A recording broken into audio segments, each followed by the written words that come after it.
Hey, thank you all. Good afternoon. It is wonderful to be here with all of you in Edinburgh. My name is Olivia Liddell. I'm a cloud training specialist at Cloudbakers in Chicago. And you can find me on Twitter at OliRavi. It's like ravioli, but just kind of flipped around a bit. In this session, we're going to talk about these three key questions. First, what is fear of failure? How can you recognize it? And most importantly here, how can you overcome it? To tell you a little bit about myself, I work at Cloudbakers in Chicago. We're a company that partners with different clients to help them move into a different cloud space. So things like Google Cloud Platform, Google G Suite. I'm the person who does a lot of the technical training and really working a lot with the end users to do change management and make sure that they're comfortable with their new workflow. Before that, I was a former Chicago public schools teacher. I taught third grade 1 year, so thinking about like little 8-year-olds, and then I also taught middle school Arabic. You think teenagers, a little bit older, a little bit sassier. And there's quite a few similarities between teaching middle schoolers and working with adults in technology. And that, oh, you would be surprised. The only difference is that I don't give out detention slips anymore, which I do not miss. But from this, and even just a lot of things in my own personal life, I have a lot of experience with this idea of fear of failure. And I see it a lot in the people that I train and work with. And that's why I'm glad to be here today to share some of those things with you all. To kick it off, I want to tell you a story about the Stanford marshmallow experiment. Now, I know we're about to get lunch, so there are some food metaphors in here. I apologize in advance for that. Think about marshmallows. At Stanford University in the 1970s, some researchers were doing a study to think about the concept of delayed gratification. And they worked with some children and used them as their subjects in this experiment. A researcher would be in a room with a child, and as you can see in the picture here, the child would have a marshmallow on the table in front of them. The researcher would explain the scenario as follows. They would leave the room for about 15 minutes and then come back in. During that time, the child would be given one marshmallow. It was up to them to decide what they wanted to do with that marshmallow during the 15-minute window. If that marshmallow was still there upon the researcher's return, they would get a second marshmallow. If they ate it, you know, that's your only marshmallow, that's what you get. So I want to take a quick poll. Keeping these rules in mind, if you were in that room with that marshmallow, how many of you would eat that marshmallow right away? I saw some hands go up really fast. Y'all are kind of hungry. Okay, hands down. How many of you would hold out and wait for the second marshmallow? Really? Okay, very ambitious. I like it. I'm afraid to ask who might do something different, but as you can imagine here, there were some mixed results that happened. There were some children who ate that marshmallow right up. They're like, I'm done. Others really wanted to hold out, this idea of delayed gratification. And it's very interesting when you look at what happened. Some children would name their marshmallow. They would stroke it and pet it. The idea being that if this marshmallow is your friend, you're less likely to eat your friend, I suppose. I don't know. But the results were mixed. There are some children who did it and some who held out. And what I really like about this study is that the researchers followed the children over the following years and the following decades. And they saw that the children who had greater willpower with the marshmallow as children, as a whole, were a lot more likely to have more resiliency and persistence as adults. And that's our connection to this concept of fear of failure, thinking about resiliency and persistence. Because when you're faced with a situation like having a marshmallow in front of you and thinking, do you go for that reward now or do you wait for something bigger? You can either give up sooner or hold out for a little bit longer. So in the case of giving up sooner, that means eating the marshmallow. Like, hey, that's it. I just want to take what's easy and in front of me right now. When you think about the idea of fear of failure, that connects to the idea of letting fear of failure hold you back. Because even though you know that there's something a lot bigger out there for you, something else that you want, you might be too afraid to wait for that to happen. On the other hand, though, if you choose to persist, like those kids who held out for 15 minutes, and believe me, for children, 15 minutes, it's a very long time. For us, this means making progress in choosing to achieve our goals. That is what we're really looking at here. We also need to define what fear of failure even is. I like this definition from Timothy A. Pychyl, Associate Professor of Psychology at Carleton University in Canada. He defines it as that irrational fear that we will not succeed. I really like his definition because there's something very real about having a fear of failure. It's something that can hold you back. It can be something that is incredibly debilitating. However, there's still something that is quite irrational, quite illogical about it. So how does that work? That we can feel this. I mean, believe me, I was feeling it as I was coming up on this stage right now, but then there's something that doesn't quite make sense with it. Here's how it can look. There's a number of different ways, and what I really want you to take away from this slide here is that even if you yourself are someone who doesn't really suffer from fear of failure, I guarantee if you're working on a team with other people, there's somebody else on your team who's going through these things. And I want you to be able to recognize it within them so that you can help them out. You can help them see that they're not alone, that it's going to be okay. You might feel inadequate. You might have some imposter syndrome.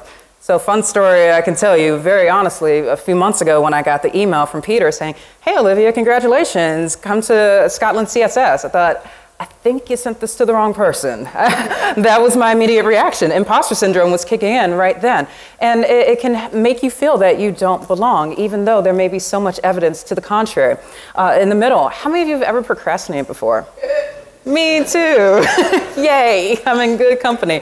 It doesn't mean that every time you're procrastinating, that means that you have a fear of failure, but it means that left unchecked, procrastinating, putting off that project, putting off that code that you know you need to write or that you know you need to test can lead you to going down a slippery slope where you're too afraid to do anything out of the fear of not getting it right. That leads us to the right. Self-sabotage and reluctance to try new things. It can even get to the point where you are so afraid to fail that on some level you start to set yourself up for that. You start to make mistakes because you don't want to see yourself succeed. You start to hold yourself back from trying new things. And as we talk more about this is why this matters. As you all know, being developers, especially working with CSS, you need to be able to take a lot of risks. You need to be creative. You need to be able to understand and recognize that the code you write the first time is very rarely going to be the finished product. But with the fear of failure and thinking that if I don't get it right the first time, I'm just not going to try. It can also mean that when you're working with a group, and I mean, how many of you have ever been working in a group and there's been that person who's not pulling their own weight? Right? Yeah. I've been that person before too because I didn't know how to make the changes that I needed to with this fear of failure. And ultimately, if you continue along this path, you're missing out on good opportunities and your career can even stall.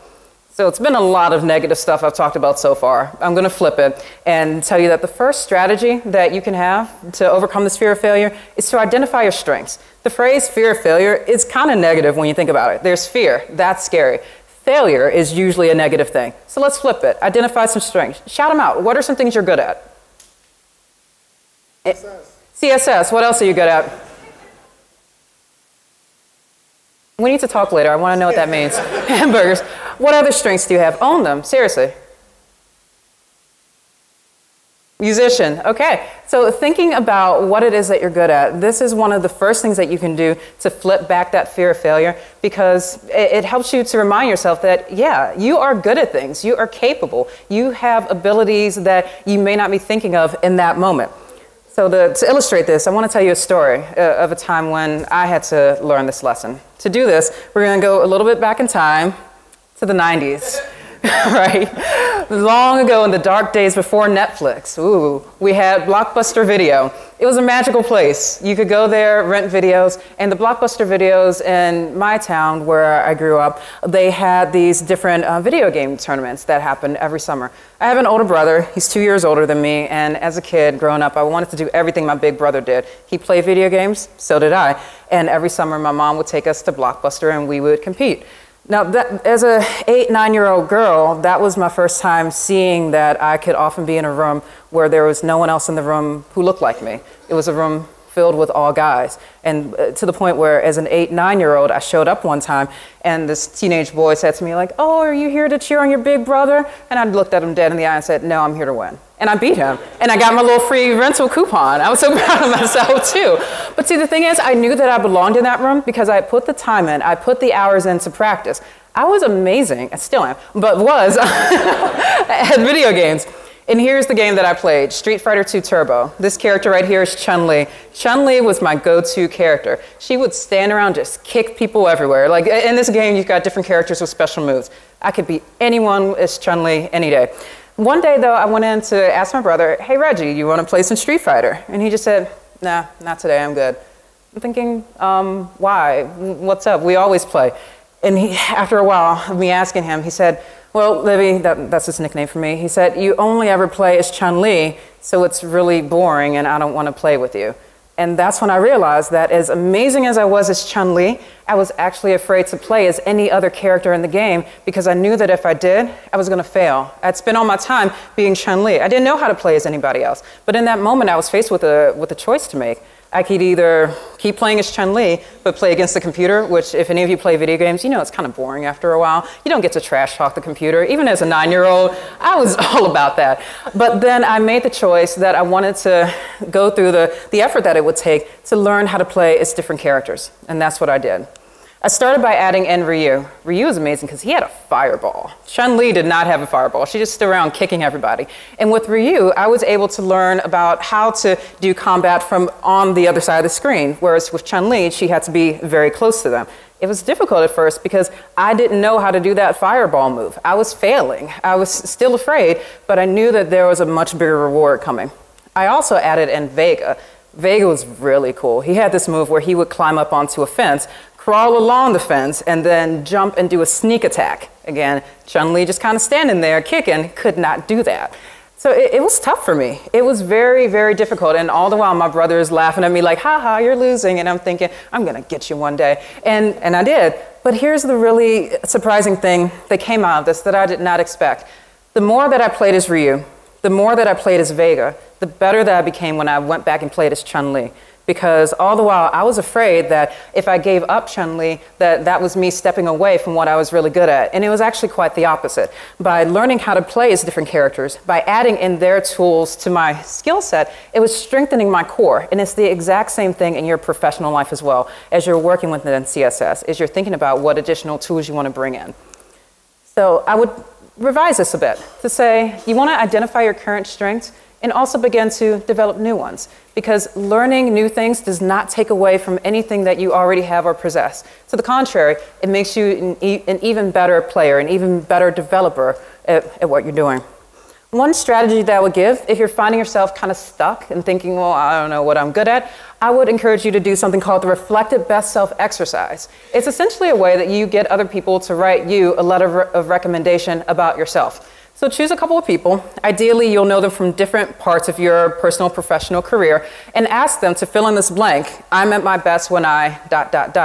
And after you've gotten that data, analyze it and see what the trends are.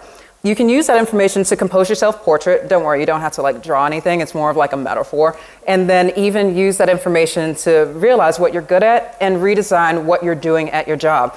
It's funny, last summer when I started to get the idea about doing public speaking, I mentioned it to a friend of mine in passing, and I said, I think I should, you know, there's these conferences. I don't know, should I do that? And she got so excited. She's like, yes, you are such a great speaker, you should do that. I thought, no. So then I left that conversation, went to some other friends the following week, and I said, hey, you'll never guess what she said. And she said I should speak in public, and they were like, yeah, you should. And I need some new friends. But this is actually something that I was able to do myself, and recognizing that public speaking is a strength of mine, and I was able to use that to move into a position that allows me to do more of that. So again, identifying your strengths, and the more that you do this, the easier it becomes to step away from that fear of failure. The next strategy I want to talk about is redefine failure and what that means to you by shifting towards a growth mindset. And this goes a lot back to my days as a teacher. As an educator, we often work with students, and now as an adult, as technical trainers, we work with people and clients who may go into a learning situation with varying levels of emotions about a learning environment. Some people are super excited to learn new things. Others look at it and think, I quit, I'm done, I'm out of it. As a trainer, as a teacher, we have to be able to spot those things. And one way that we do this is through the lens of Carol Dweck's mindset. She has a book called Mindset, The New Psychology of Success. And this quote from her is, the view that you adopt for yourself profoundly affects the way that you lead your life. That's a very big picture thing, but you can even distill it down into the view that you have for yourself when you're in a new learning experience affects the way that you're going to look and feel and act in that environment. Because let's think about it. With the fear of failure, that doesn't really kick in during times when we're doing things that we're good at. No, Fear of failure comes in when we are faced with new situations, things that we have not done before, times when we are challenged. So you've got to ask yourself, am I going to be gravitating more towards a fixed mindset or more towards a growth mindset? What I want you to know about this is that fixed mindset and growth mindset, these are not places that you live permanently. No, it's very contextually based, very situational. In one context, you can totally be more into the growth mindset, that you're super excited, you are ready for those new challenges, things like you see here, failure, I see that as an opportunity to grow.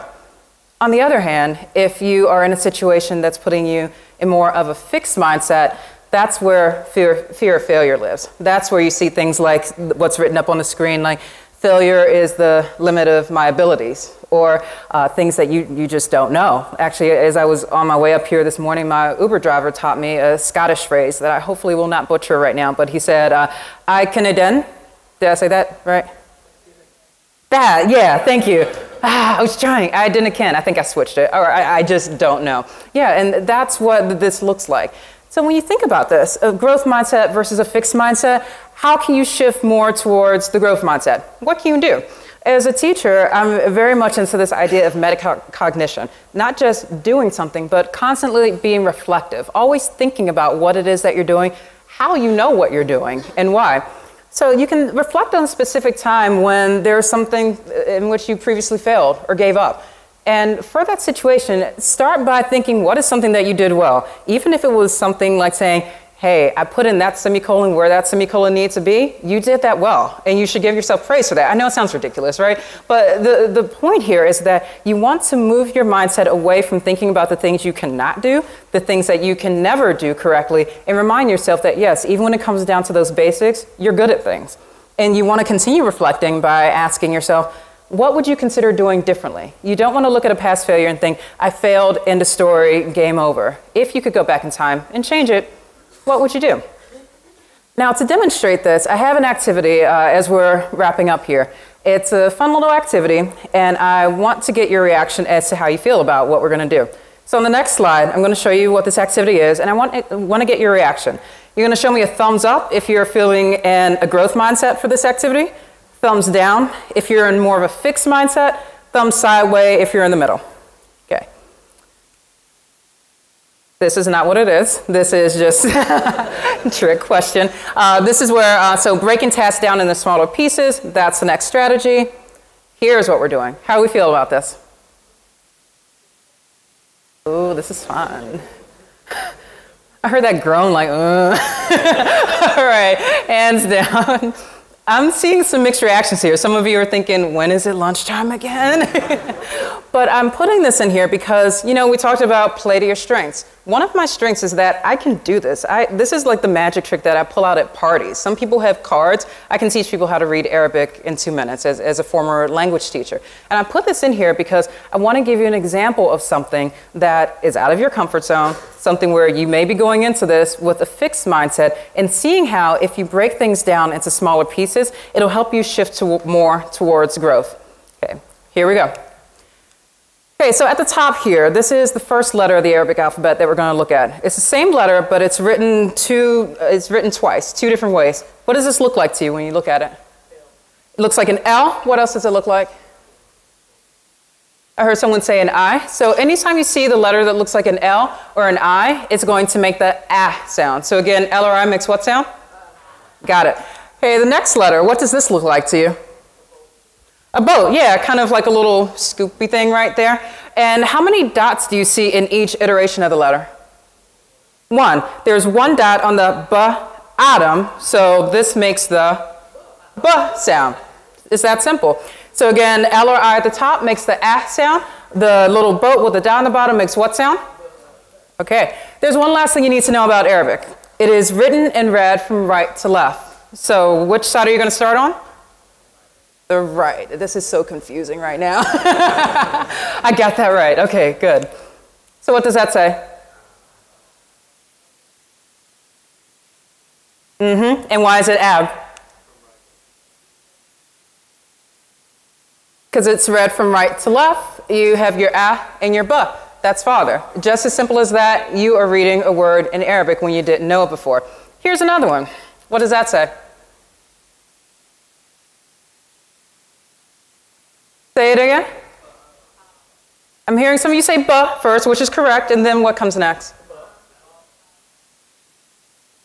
So this one is bab, which means door. Some of you are like, yeah, I get that, yeah. And so here, you're just adding on another letter. The reason this works, that I know some of you are feeling, I thought I was gonna fail at this. We broke this down into smaller tasks, and that's exactly what you wanna do when you are working on things that get you outside of that comfort zone. Because when you do it like this, when you start with just a couple of small components, that's gonna make it so much easier for you to see what you're good at, to see success with that. Imagine if I had started with this on the screen. Right? Like this is, if I had said, hey, let's read this, you would have been like, no, I'm really going to lunch right now. But, but this says in Arabic, we would read it as, Marhaban nahnu huna fi Madinat Edinburgh. Did anyone recognize any words in there? Yeah, this means, hello, we're here in the city of Edinburgh. So the point I want to make here is that break it down to smaller tasks. See your own success. And now let's do another temperature check. How are you feeling now? Growth mindset, fixed mindset? Oh, you're also growth. This is good. Yay. There are some of you in particular. I saw you were kind of like inching away before, and now you're growth, so I'm happy for you. So to recap, these are the strategies that I recommend for overcoming this fear of failure. It is not an overnight fix. Believe me, it's not. You want to start by identifying your current strengths, but then also begin to develop new ones because, like I said, sometimes you can become so good at things that you become afraid to get outside of that comfort zone. But the more that you get in these other techniques and skills, you're really strengthening your core, and it doesn't take away anything from who you already were. Next, redefine failure by shifting towards a growth mindset. If that takes a while, that is completely normal. Remember that you do not live in the fixed mindset, you don't live in the growth mindset. It's very contextual based, and the more that you reflect on this, the easier it will become to move more towards growth. And lastly, remember to break tasks down into smaller pieces. Even if it's something as simple as saying, okay, create a to-do list. What do I need to do first? What do I need to do next? Do whatever you need to do to make sure that you are feeling successful, because I guarantee that the more you set yourself up for success and you've got that evidence of things that you've done well, you're going to be able to see the success that you're putting forth. So I want to wrap up with one of my favorite quotes from Steve Jobs. He says, let's go invent tomorrow rather than worrying about what happened yesterday. I really like this quote because with the fear of failure, it often puts you in the past. And I did mention that reflecting on the past is quite a good thing to do, absolutely. But there is a difference between reflecting on the past and dwelling on it. And fear of failure makes you believe that you cannot do things when I know that you're all very talented and capable and competent people. Just have to remind yourself of that. So as you move forward, remember all of these things. Choose to persist during the times that you're struggling. And I truly hope that each and every one of you will do what it takes to get that second marshmallow. Thank you.